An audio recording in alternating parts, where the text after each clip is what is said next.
And now my interview with Green candidate Josh Reilly. Thanks so much for coming in. I want to start with one of your issues listed on your website. You say you want to end cronyism. Explain the problem and the solution. So let me start with my opponent, Steve Christie.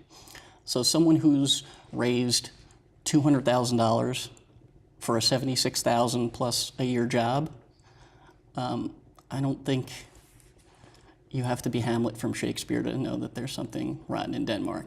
There's a lot of money being spent by the politically connected to maintain the status quo, and I'm doing all I can, and I've always just fought against the status quo.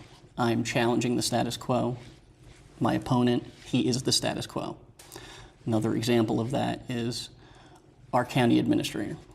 Our county administrator, Chuck Huckleberry, he is the second highest paid administrator nationwide, second only to the administrator in LA County, California.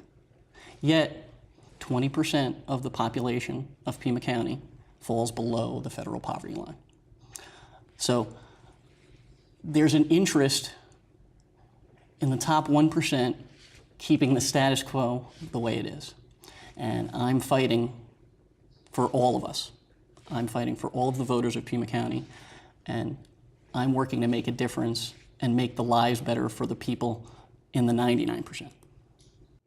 Turning to some of the questions of budget, you have plans on your website that would cost more money than the county spends now. Some of them are free community college for all Pima residents, extended library hours, converting county vehicles to electric, increasing the minimum wage, while opposing property and sales tax increases. So how would you pay for those things?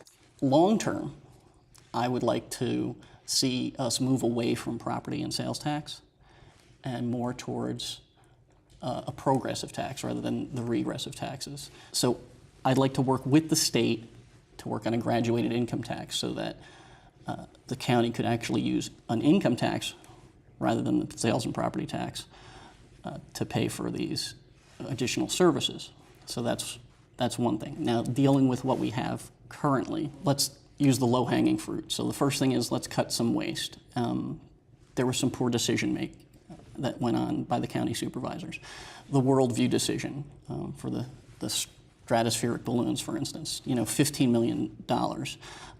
I would actually allocate that money differently. I wouldn't have actually moved forward with subsidizing that one corporation. I'd like to see more micro-lending done to small businesses in the community. About 65% of all new jobs are created by small business growth. And so that's how I would channel that resource. But then cutting waste isn't going to do everything for us. The other piece is I'd like to see our fiscal policy actually marry up with our national monetary policy. And so what I mean by that is I'd like to see that if we go out for bonding money is cheap interest right now. I'm of the opinion that the roads projects failed, the road bond failed and went down in the vote, not because of the wording and because of basically blending maintenance with expansion. I think if that bond had been worded that it was just for road maintenance, for instance, I think that would have passed. And so bonding is another answer to that. We can go out very low interest. We have, I believe, an A1 credit rating nationally, Pima County does. And so it's very low interest. It's a good time to work on infrastructure improvements and to do those projects that I'm talking about. That would be my approach. We've got just about 30 seconds left, and I do want to hit on the issue of roads. You've already brought it up. Okay. Your opponent says he would like to expand the Regional Transportation Authority. Do you agree with that? It's an approach. I would have to look at that. I'd have to study that a little bit more. Right now, I don't think that would be the best approach because the public approved one thing, and now you'd be going back and having them approve another, a change to that, the RTA. I don't know if they'd be in favor of that. or not, it's actually very similar to the plan I just laid out for you. It's the issue of where does that money come from? And that might require additional bonding, but at the end of the day, it all gets back to our tax base. Right. Now, the other piece I just want to touch on that again is the minimum wage. So we have signed on for the Prop 206 as the Green Party. So we are supporting the $12 minimum wage statewide, but I'm still fighting for the $15 minimum, and as is the Pima County Greens, for the $15 minimum countywide. And the reason that is also that's an expansion of our tax base.